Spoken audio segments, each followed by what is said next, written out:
I'm Chris Stecker. I'm the Master Gardener Program Coordinator and the Horticulture Technician for Alamance County Cooperative Extension Service. Today we're going to talk about propagating woody plants.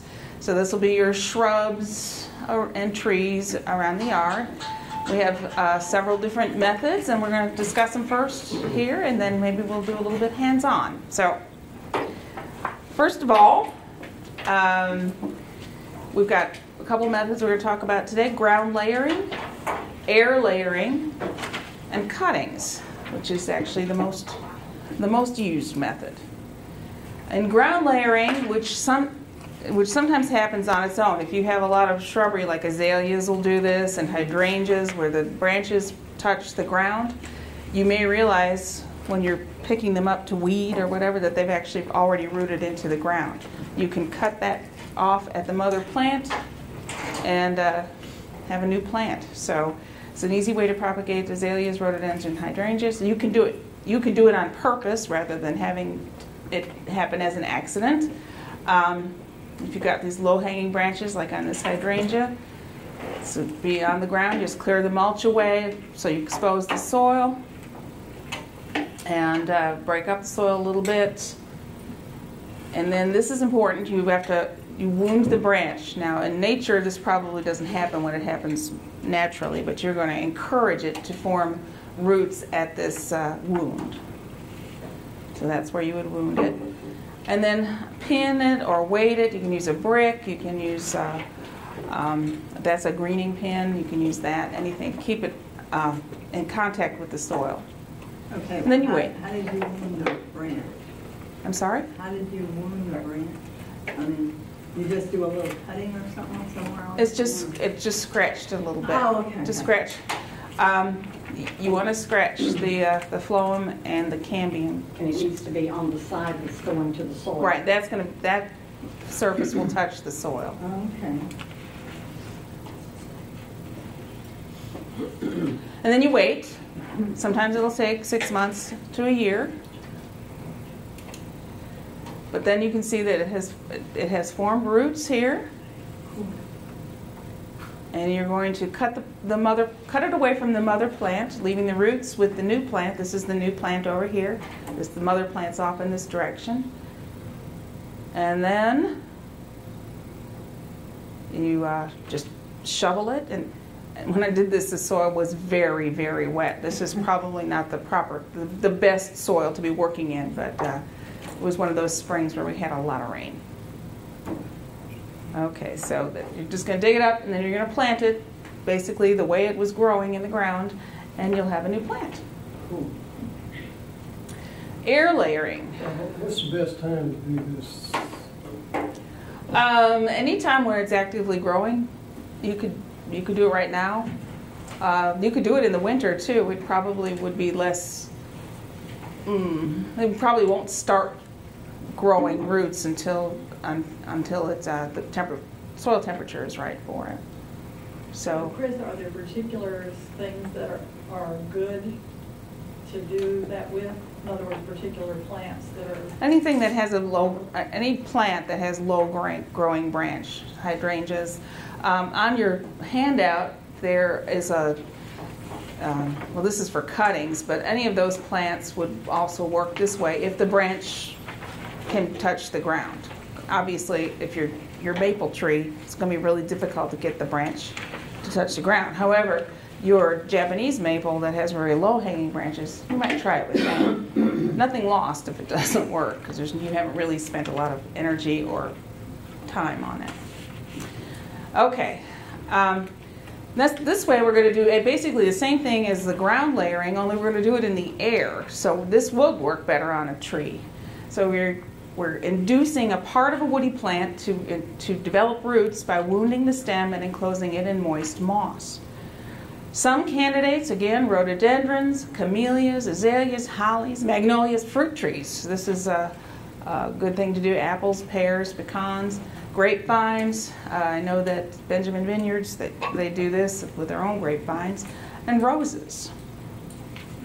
And believe it or not, bonsai specimens, you know, the real gnarly bonsai, many times are taken as air layers from an interesting old tree that has an interesting branch. So they air layer off that branch and then start it in its own bonsai pot.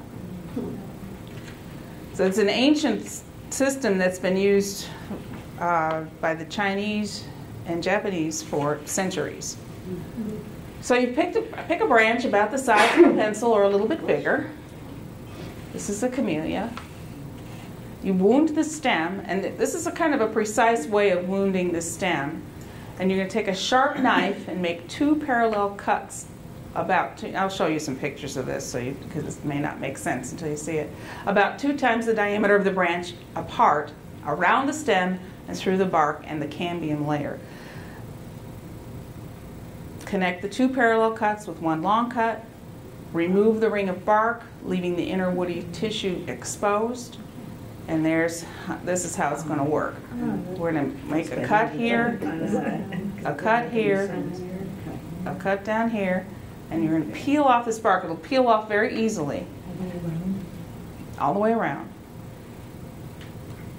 Okay, so here's me doing that.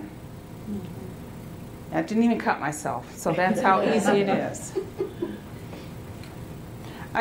When I first started looking into this, one of the things said, use a knife, it doesn't have to be sharp. And I thought, that sounds like a bad idea. So I recommend a sharp knife. Yes. And there's the cutting there. I'm going to cut, you see the little ring I made there, the little ring made there, and I'm going to make a slice down there. And then I'm peeling off, see how easily that peels off.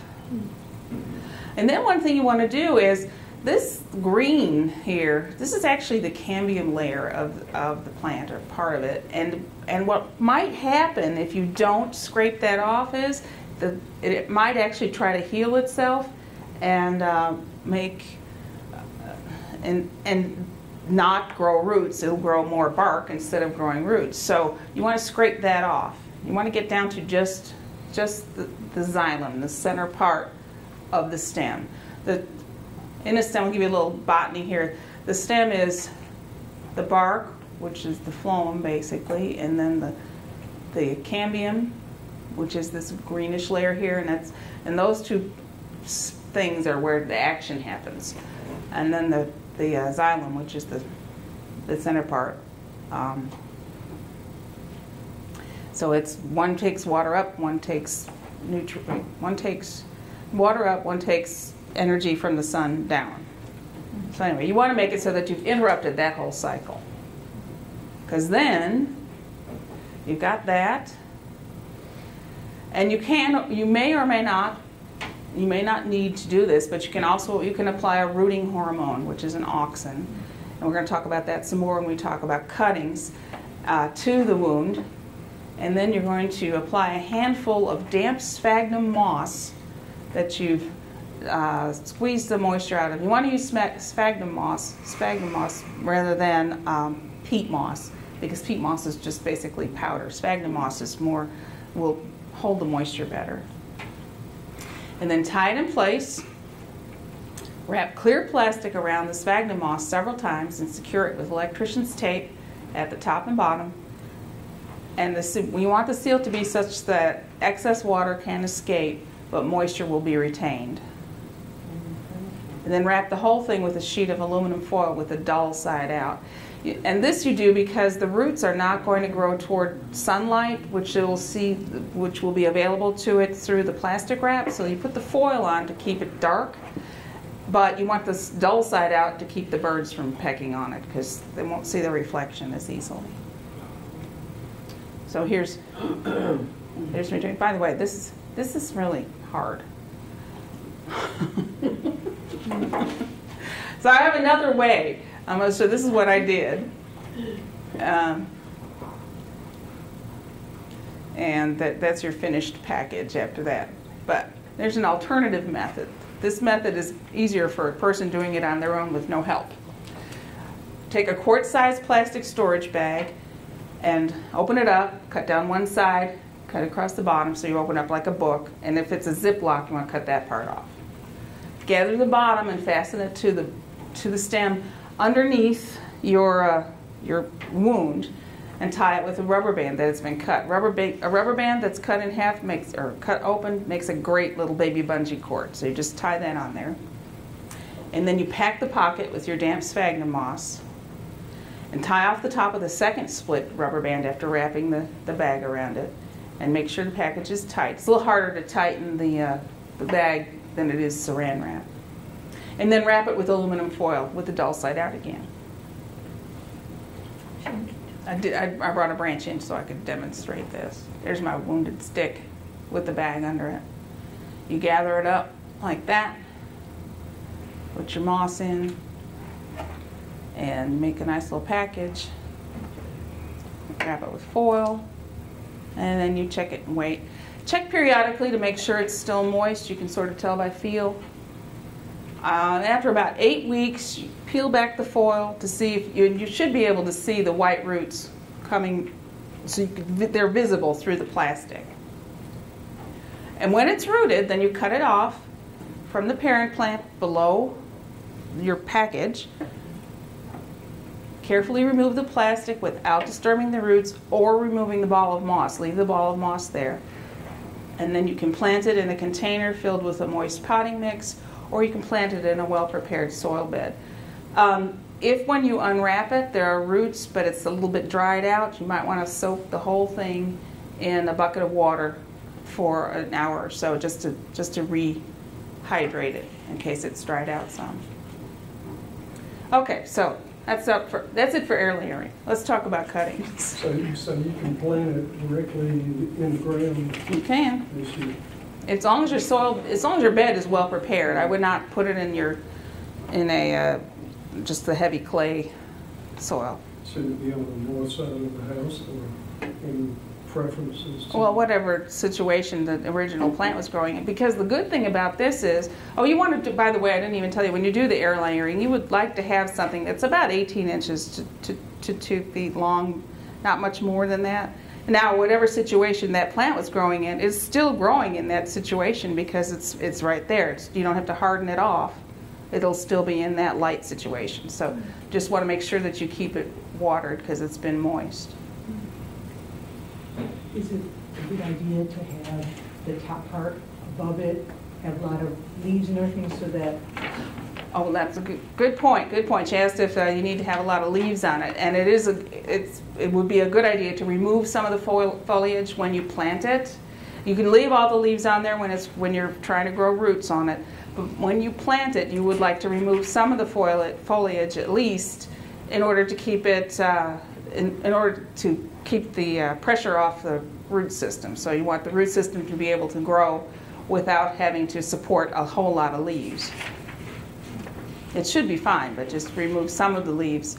You leave some leaves because it still has to photosynthesize.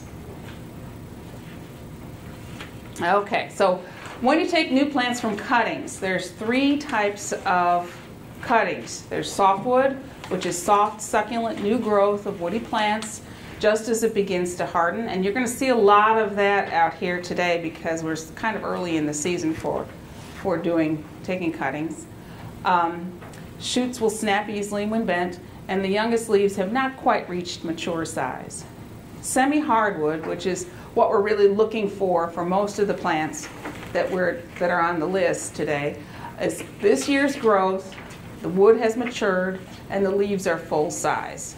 So those are semi-hardwood cuttings. Hardwood cuttings are shoots that grew last summer, and you're going to want to take these cuttings in while the plant is still dormant, usually. So what we're looking for today are semi-hardwood, and those cuttings should work for you today. So I underline that. Okay, the basics. We want to make sure that we minimize water loss. So you want to make sure that the plants are watered the night before. You want to prevent disease.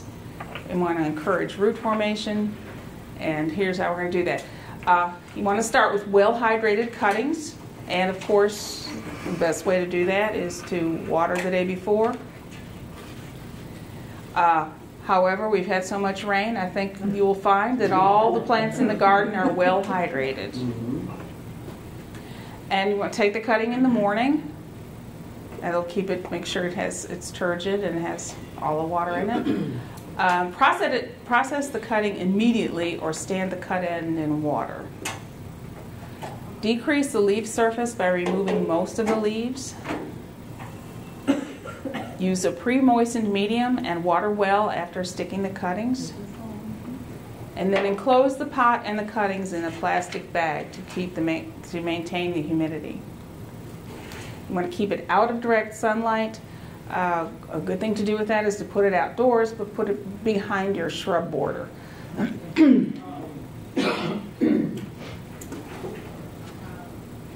Prevent disease. Take cuttings only from healthy plants. Use clean tools and pots. Excuse me. And clean with a 10% bleach solution. Rinse and let dry. Use a fresh, soilless potting mix. Keep it moist, but not waterlogged. And then encourage root formation by selecting robust shoots. Leave enough leaves for photosynthesis. And you stimulate root formation by applying a synthetic form of auxin, which is a naturally occurring plant hormone. And this will stimulate roots to grow on your cutting. Keep them warm, but avoid excessive heat. Okay, so these are some old hair pictures of Mark. Definitely an old hair picture. Mark's not been available to do some new pictures for us. So. But this is how you do it. You take a cutting. You can take a cutting that has flowers on it. That's fine. And you want to cut off the flower. And now he's got a nice little cutting there. Look, it's just one leaf. One leaf left. And here's this is a PG hydrangea, which is one of the ones that's on the list for today. And this is more of a softwood cutting. I'm going to take all those leaves off, or most of those leaves off. And you're going to even cut those, take those leaves and cut them in half, because those are big leaves. And they take a lot of moisture. So here's this is a powder. Today we're going to be using a liquid rooting hormone, which is basically a solution of this material. And we're going to take our soilless medium and we're going to poke some holes in it because we want to not wipe the rooting hormone off the cuttings. So this one is dipped in powder wood. We're going to dip our cuttings in this about 1 inch into these little cups of knot juice. This is the rooting hormone. And that leave it in for about 3 to 5 seconds. That's all you need to do. And then you're going to put it in one of your pre-drilled holes. And then we've got the coat hangers here. We'll make a little framework to support the plastic bag that's going to go over the top to keep the moisture in. Should all these cuttings be the same plant, or could it be? They can be different plants. The pots you have today, I would not put any more than 3 cuttings in there because this is a little bit wider pot. That's about all they'll hold. But you can put 3 different kinds of plants in there if you want. And then you wrap it up in a plastic bag and put it in a warm but not hot place. And there you go. And if you want more information about propagating, this Extension Gardener Handbook at that website has got a great chapter on propagation and includes propagating from seeds and everything I talked about today. And that will get us onto our next thing. So I'm going to move over to the table and basically demonstrate what we're going to be doing outside. Except I forgot to take a cutting. Maybe we should take our cuttings first. Nah, I think I better run out and get a cutting. Okay. So, moving right along. Should around there.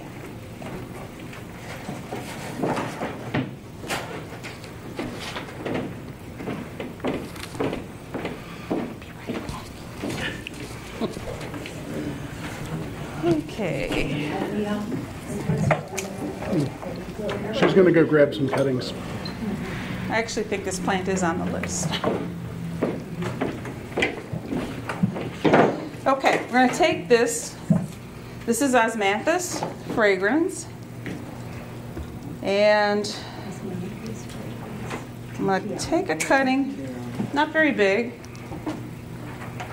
and I'm going to cut. I'm gonna first fill my pot. I'm using, each of these pots has a coffee filter in it. That keeps the soil from falling out the bottom of the pot. We're nothing if not tidy.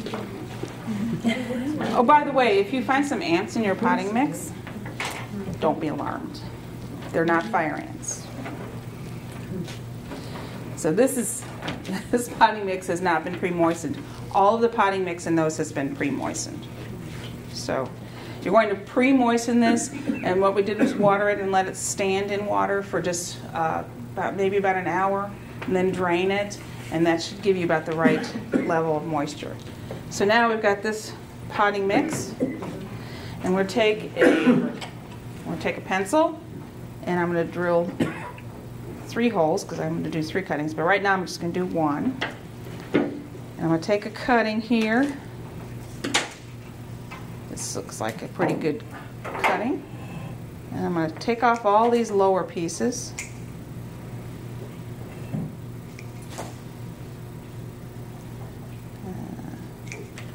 And I'm going to take off some of this upper stuff.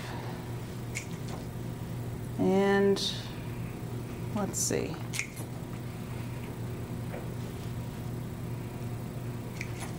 We'll get it down to almost nothing. Okay, that's a pretty good cutting. Looks like it has a little winter damage on it. Okay, so then I'm going to take this cutting, a little cup of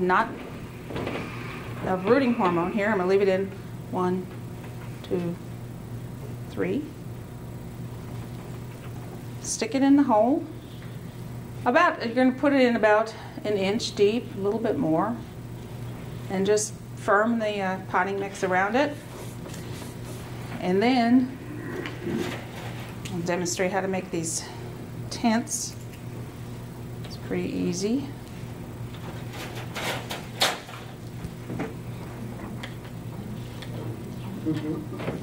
And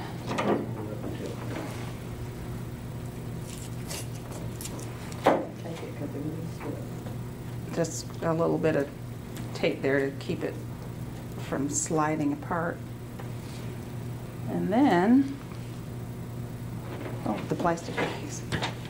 Just go with these.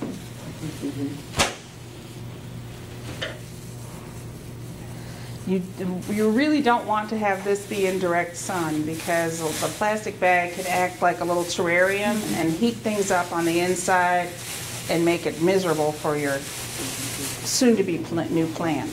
So we're just going to put that tent on there, and you can gather it around the bottom.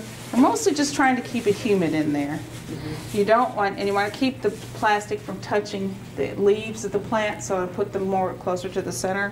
So you don't want anything to touch the leaves. And then you're going to wait. It usually can take a couple months before you start having roots. The way you would check after a couple months is gently, I'll show you how you would do that. Just gently pull on it. By gently, I mean just gently. See, right now, of course, it comes right now. But if you gently pull on it and it resists, it means it's probably making roots. So that's what we're going to do. So now, if you want to do this, does anybody want to propagate some plants from the garden? Yeah. Okay.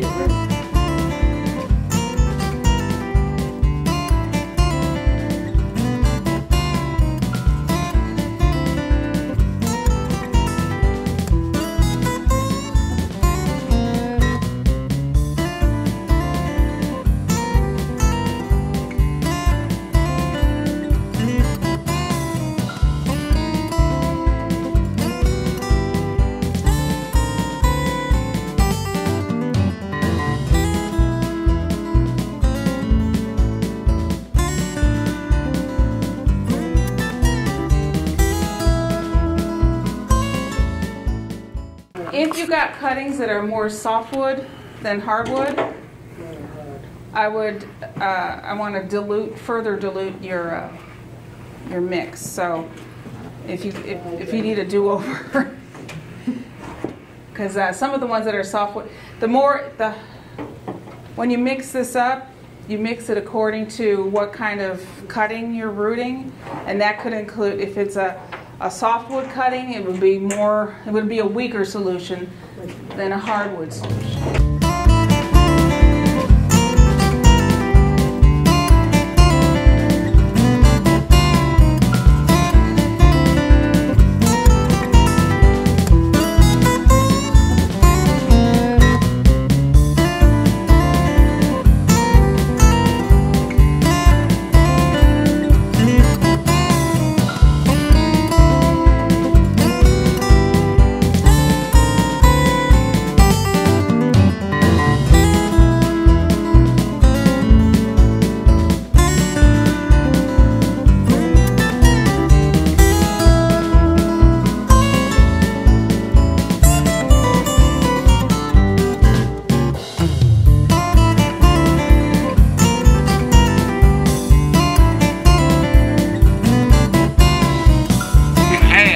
Gardening classes, usually about 2 per month.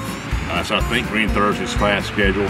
All different kinds of gardening topics. We've done pruning. We'll have a class on vegetable gardening. We'll have a class on birds. We have a rain garden class, drought-tolerant plants, fall lawn care. It's quite a long list of gardening classes we provide to the public to give them a better understanding of different gardening topics. All our classes are free, and they're held at 10 o'clock on Thursday morning here in the Ag Building.